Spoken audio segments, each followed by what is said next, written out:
Hey, what's up, you guys, and welcome back to the Creepy and Paranormal Show. It has been like forever since I last done an episode. I think it's going over just 2 months now. Guys, I needed a little break. Things were just getting super busy and hectic, and the time it took to sit down and record an episode was just proving to be too difficult, and I didn't want to rush out and just drop any episode and not give you the quality or research that it deserved.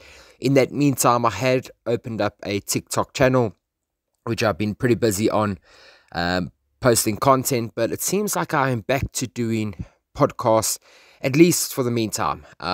Probably once every 2 weeks, it will be safe to say that I will be dropping an episode. It's just extremely busy at this time of the year with my full-time job, and obviously that does come first, but I'm back, I'm here, and we have got an awesome episode in store for you today. It is a fan episode, so I hope you enjoy. Sit back, relax, and enjoy.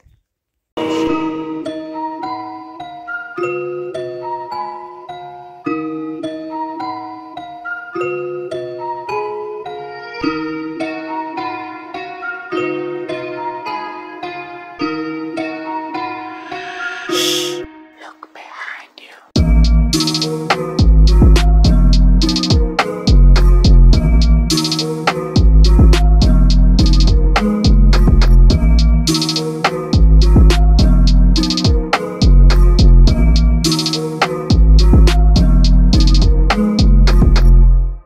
So like I mentioned in the intro, today is going to be a fan episode, and one of my longest listening, what's the word I'm looking for, longest listening fans is by the name of Gemma Passmore, who I have managed to got a little bit of a Q&A out with her, which was really exciting to hear some of the answers she had to some of my questions.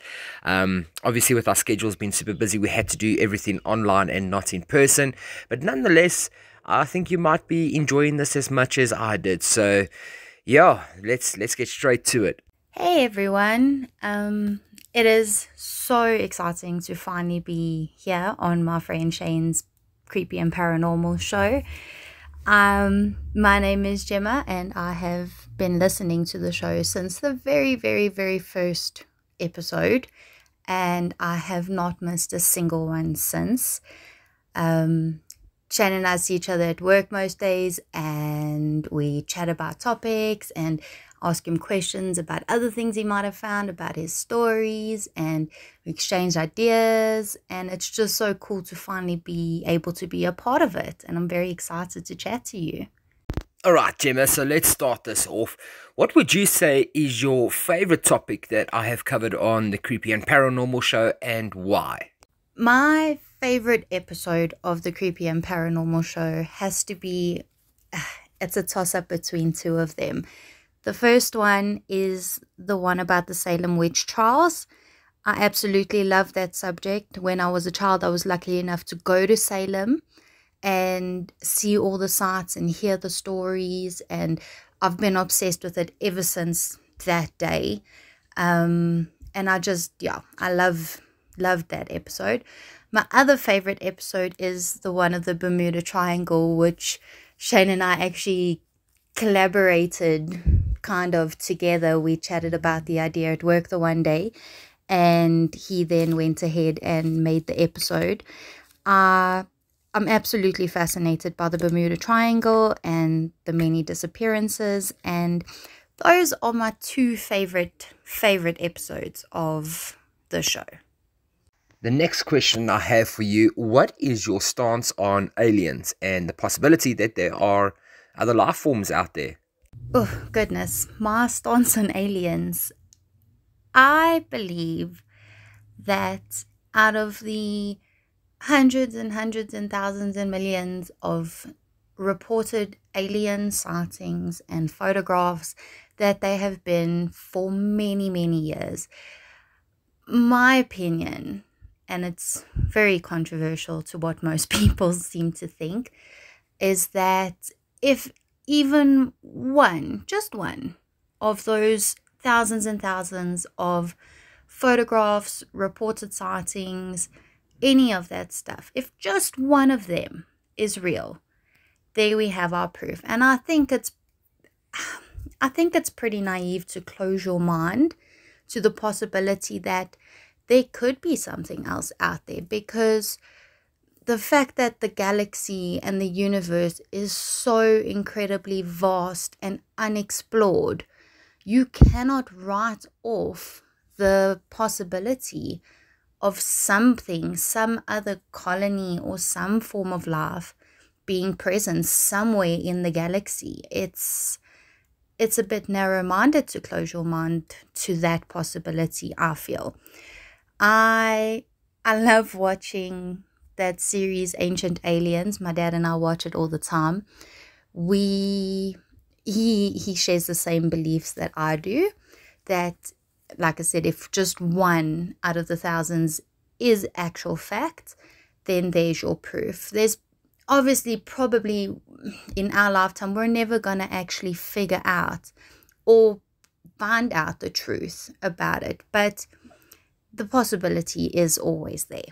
Another point, just to quickly make with aliens and whether they do I believe, do I suspect that they could be, is that when you look back to the cave paintings all over the world, there have been documented cave paintings of the cavemen standing on the ground, as usual, like they do. They paint what they see with unidentified objects in the sky, of them looking at objects of a round shape in the sky. I just feel like cavemen lacked the kind of imagination that we have these days, and they painted what they saw. That's how they documented their lives. The same way someone would write a biography about themselves, an autobiography, is that they painted what they saw. They didn't create paintings out of their mind for the creativity of it. They painted to document the lives they were living. And the fact that there are cave paintings of these cavemen and by these cavemen looking up at something in the sky that they were not aware of and did not recognize also kind of leads me to believe that something must have been there, whether it was a falling star, a comet, a meteor, a UFO. They saw something. They definitely saw something. Has anything creepy or unexplained happened to you or anyone else that you know? I know this is such a controversial topic because there are so many people who don't believe in the supernatural, paranormal world, that it exists. But I myself have had quite a few experiences in it, and quite a few people I know as well have also. The one experience of mine was actually quite an amazing one. Many years ago, when we were much younger, our very good family friends that I grew up with, the older brother, and my brother grew up with the younger brother. The younger brother actually passed away from cancer when he was 9 or 10. Somewhere around that age. And, like I said, we all grew up together. We knew each other all so well. We were always sleeping in each other's houses every weekend. And Reese, this is the little boy who passed away, his dad was actually my dad's business partner. They worked together. And we all went to school together at the same place. And at that school, which was Reese's favorite place in the world because he spent so much time in hospitals and sick and being looked after and stuff, his favorite place in the entire world was the school that we went to. And my dad and Reese's dad built a jungle gym for Reese on one of the playgrounds with a plaque on that said, "In loving memory of Reese, the year he was born, the year he died, and this was his happy place," that kind of thing. And on this jungle gym, it was a pretty standard jungle gym, but it had a very cool, zip line pole thing that they could glide across. And it was quite strange because the zip line would move by itself from one end of the pole to the other. And the swings as well. The swings would, just the one swing would go. And every time I saw it happen at the school, which I taught at afterwards before the school I'm currently at, it always, just every time I saw it move, you could tell it wasn't natural wind movement. There was no wind. And every time I saw it, it actually made me smile a lot, because it made me think that, Reese was playing on the jungle gym that was built for him. Also, in the classroom that he was in, the year that he passed away, was the classroom that I taught in when I went back to the school to teach. And on 2 occasions, once on the first day of school and once on Easter, I had 2 children point out to me that there was a little boy standing by the door wanting to come inside. And I obviously looked and I couldn't see anyone, so I questioned it further, saying, where's this little boy standing? He said, no, he's there by the door. And when I asked what he looked like, he said, no, he's blonde and he's got blue eyes. And that's exactly what Reese had. And the one little girl on the second occasion that this had happened over Easter time actually spoke to Reese. Well, she claimed she did, when apparently he followed us to go inside while we were playing outside. And she spoke to him and she asked him what he wanted. And he said he wanted to say hello. And then she asked him what his name was. And she looked me dead in the eye and told me that his name was Reese. So that was my most special paranormal, I guess you could say, experience. What is the absolute one thing you would not like to come across in a dark alley in the middle of the night, all on your own? So I'm probably a little backwards to most people in this instant. The thing that would scare me the most if I happen to come across it in a dark alley is not a monster or a vampire or a ghost or a werewolf or any of those basic normal things. I actually have very little fear of those things. The creatures, I guess you can call them. I honestly think that the thing that I would most be scared of to come across in a dark alley is a huge gigantic rat that would jump on me and eat me. I'm terrified of rats, more so than anything else in the whole widest world. Ghosts, everything. That is the worst thing I could think of coming across in a dark alley. So if someone came down from the clouds or from wherever and said to you, Gemma Passmore, you are entitled to know the absolute truth about one thing or one topic, what would that thing be for you? The one thing I would absolutely love to know the whole truth about is the mystery of the Loch Ness Monster. I have also been obsessed with that since I was a child. I've read countless books, searched the internet, looked at photos, watched the movie The Water Horse, which is one of my favorite movies in the whole wide world. And I would just love to know the truth about what is happening there. Because again, the same as with the aliens, if one of the sightings that had occurred is real, that means there's something there that someone has seen. And I would honestly just love to know, first of all, what it is, what the Loch Ness Monster is, if it's a dinosaur that somehow survived, if it's something else, if there really is anything else in there. That's the one thing I'd absolutely love to know the whole truth about. This is a very serious question, and I've been dying to ask you this for ages.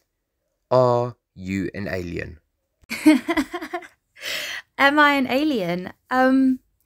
as far as I'm aware, I'm not. I don't think I am.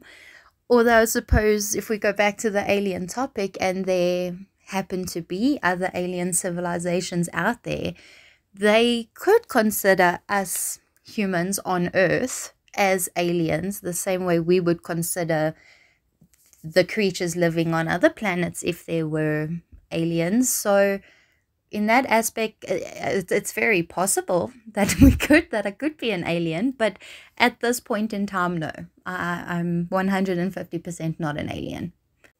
If you had to choose another topic for me to cover next on the show, what would it be? The next topic I would be interested in hearing about.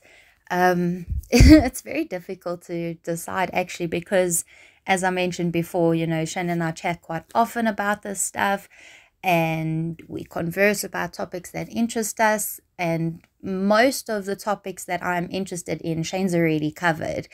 But the one that I do feel very necessary to learn more about and have more research done on it is, like I mentioned before, about the absolute truth, is the Loch Ness Monster. But not just the Loch Ness Monster, all of those mythical creatures that people claim to see in forests, in dams, in lakes, in rivers, that there's been sightings, but nobody actually knows if they're real or not. So the Loch Ness Monster, Yeti, Bigfoot, all of those evasive creatures that are sometimes spotted, if you can call them that. That I feel like that would be a very interesting topic to cover and to learn more about, actually. I can't thank you enough, Gemma, for coming on the show today and lending me your time as well as your expertise, stories, brains, thoughts, all of those good and great things. Thank you so much. It's highly appreciated. And yeah, it's just been a pleasure to listen to you and pick your brain. Like you mentioned earlier, we do see each other at work and often get to chat quickly and briefly about some of the creepy things that are happening around there.